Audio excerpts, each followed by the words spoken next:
lâu rồi thì từ đâu ngàn sau cuộc tình chia hai lối, người hỡi nếu yêu đừng gian dối. Có những đêm buồn ngồi một mình lặng thinh đợi chờ em lên tiếng, chỉ thấy trái tim màu băng giá. Khi những đam mê của tình yêu xa vời, còn đâu nước mắt dối gian nhau. Em đã cho tôi màu xanh của hy vọng, làm sao ta đánh mất được nhau. Nghe nhói tim đau trời cao xanh ơi có thấu, em ơi em có biết chăng. Này người trói tim ta cho thêm đau, làm sao ta quên nhau người yêu dấu.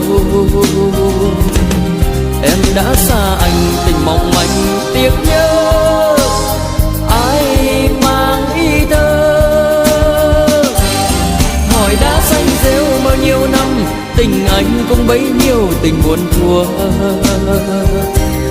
Đêm vắng sân ga tàu kêu lên kêu réo rắt, hỏi tại sao em có hiểu lòng anh.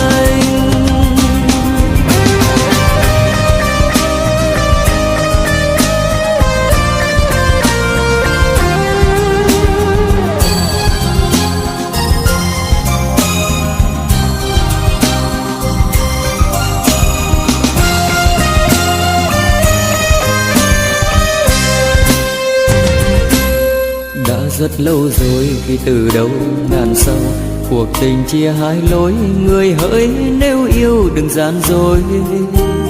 Có những đêm buồn ngồi một mình lặng thinh đợi chờ em lên tiếng, chỉ thấy trái tim màu băng giá. Khi những đam mê của tình yêu xa vời, còn đâu nước mắt dối gian nhau. Em đã cho tôi màu xanh của hy vọng, làm sao ta đánh mất được nhau. Nghe nhói tim đau trời cao xanh ơi có thấu, em ơi em có biết chăng. Này người trói tim ta cho thêm đau, làm sao ta quên nhau người yêu dấu.